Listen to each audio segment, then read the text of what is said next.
Alright, Raditz, bring it on. You're so easy, you're not even worth 3 Raditces. Okay, take some of this, take some of that. Back it up, go over here. Energy blast. Charge it. Oh, that's nice. That's precious, Raditz. We're just gonna dodge up. Oh, okay. Almost got hit by that one. Oh, that was close, but we dodged those. Shoot these. All right, Raditz. Oh God. Okay. I didn't know he could just hit me back here. Oh, just stop my Kamehameha, why don't you? That's cool. That's precious. Nice. All right, we dodged. We blocked these. Dodge. Come on. Oh my God. Remember when I said you were easy? Okay. Look, guy. Oh, holy. Whoa, we dodged those. Okay, look, Raditz. Playtime's over. That's exactly what I was saying. We're just gonna fly out of the way. If I just keep doing this, oh God. Block it. Goku! I lost to Raditz. Interesting. What's going on, all you samurais out there? That's Samurai, back again with another video where we're all about JRPGs here, and today we're talking about the one and only Dragon Ball Z Kakarot, the JRPG that we've been hoping and praying for so long. It's been a week, guys, and I got some impressions. If you're new here and you're all about JRPGs, go down and subscribe. This is a brand new community of samurais where we talk about JRPGs such as Dragon Ball Z Kakarot, Kingdom Hearts 3, Final Fantasy VII Remake. If that sounds like something you're interested in, go ahead and subscribe to the channel. By the way, guys, it's the new setup, guys. How you liking it? I don't know. I'm playing around with some stuff, and I think I like this. Let's get on to the video. Attack of the Saiyans. So it's been a week since Dragon Ball Z Kakarot has come out. 10 days to be exact, and well, you guys might be wondering, what do I think about the game? I've been doing live streams on the game. If you guys haven't seen my live streams, or if you're unaware of them, I'm doing a whole playthrough of Dragon Ball Z Kakarot, live streaming it on Facebook. The Facebook group is growing exponentially fast, guys. Get over there and join me. The chat is live. Everyone's super cool. Go over there and hang out with me and watch some Dragon Ball Z Kakarot gameplay. It's a lot of fun. A lot of people have already put out their reviews on this game, and according to IGN, which, take it or leave it with IGN, they gave it a 7. But anyways, we're not talking about IGN's review. We're talking about what I think, right? I'm gonna give you guys the real. At the opening of the game, Dragon Ball Z Kakarot hits you in every single field department. If you're a Dragon Ball Z fan, this game does not let down at all in any of your nostalgia and it's just pure goodness when it comes to that nostalgia factor. It's recreated the anime with a lot of care and attention to detail. I haven't beaten the game yet, so this is completely a first impressions. I'm in the intermission section between the Frieza Saga and the androids, so I'm kind of just hanging out there for right now until the next live stream, of course. So I haven't seen everything this game has to offer, but I've seen many different elements of it, and I'm going to tell you about those now. Dragon Ball Z Kakarot felt very faithful to the trailers that they showed us for the game. It doesn't stray too much off the path of what we've seen so far. The first thing that surprised me, that really caught me off guard, was how big the world is. Honestly, it's huge. My biggest fear was that there wasn't going to be a lot of, activity, or there's going to be a lot of empty space in the world, which you could argue that there is, maybe, but there's a lot of collectibles everywhere. With that being said, it gives you a reason to go down to the ground and pick some apples, or a reason to go over into this corner to get some of these orbs that you need to definitely level up your skill tree. You really need these orbs, guys. I'm not joking. These orbs are very important. You got to collect every single one of these orbs. But yeah, the scale of these open areas just gets me every time. There was this part where I kind of stopped on the middle of the street with Goku and Piccolo, and I just dropped on the sidewalk. I was just flying.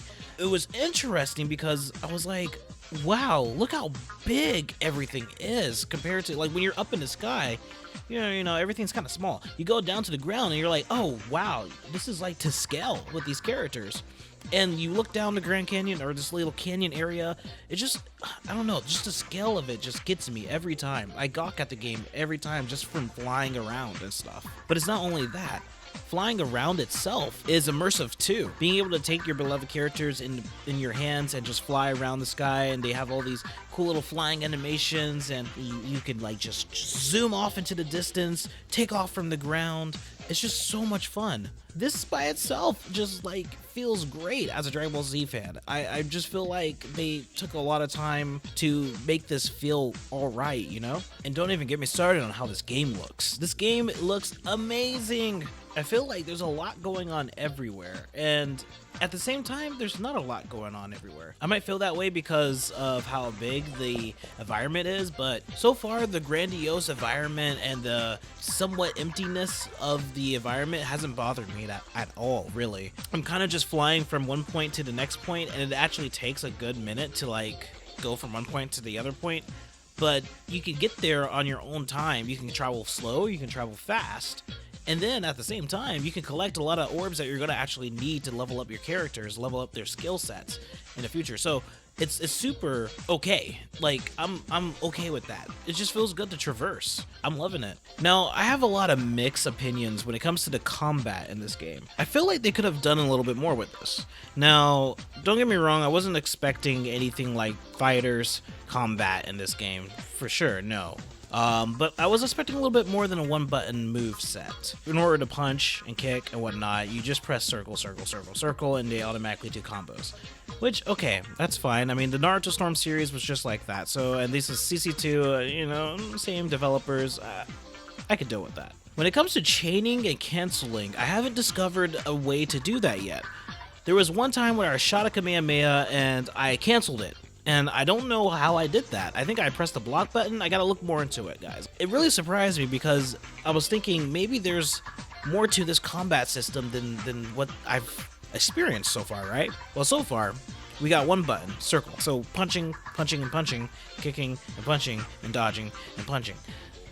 It's just circle for PS4. And then you got your energy blast, which is square on PS4 again. But when I was trying to do like some really fancy combos, like maybe attack, and then a special move attack, and then maybe a follow-up with a Kamehameha, I kept getting stopped. So you have to pull up this menu to do like your special attacks, and every time you do that, it goes into slow motion. I think actually you can turn that setting off too. Every time I try to do it, I can't chain it into the combo. There has to be a way to do cancels. That is my only gripe with the combat. I can't chain my special attacks into the regular standard light attack buttons fluently. So the story so far, as it pertains to actual Dragon Ball Z lore, I have to give CC2 Dragon Ball Z Kakarot an A+.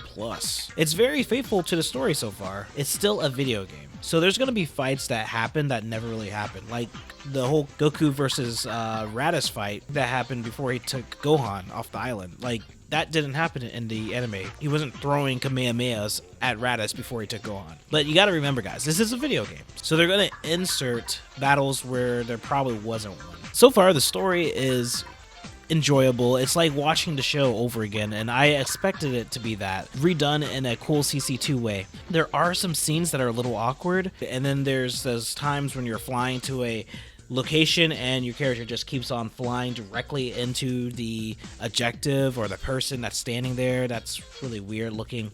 There's some character animations that are just flat. They don't look exactly like they should if it was like an actual rendered cutscene, I guess. Overall, though, the story moments are told very well, and the conversations the characters have between each other are reminiscent of the Dragon Ball Z anime.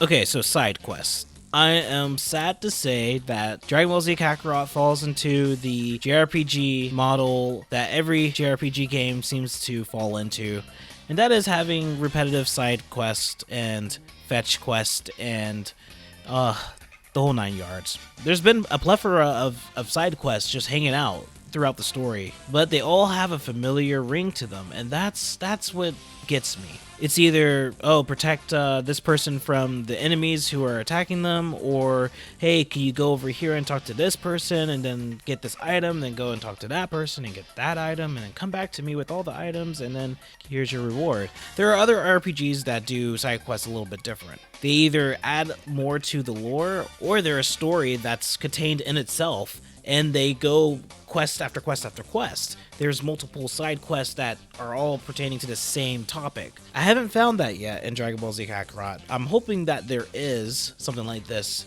I'll let you guys know if I find it. But so far, it's just been, oh, these Cybermen are attacking me. Oh no, please help me.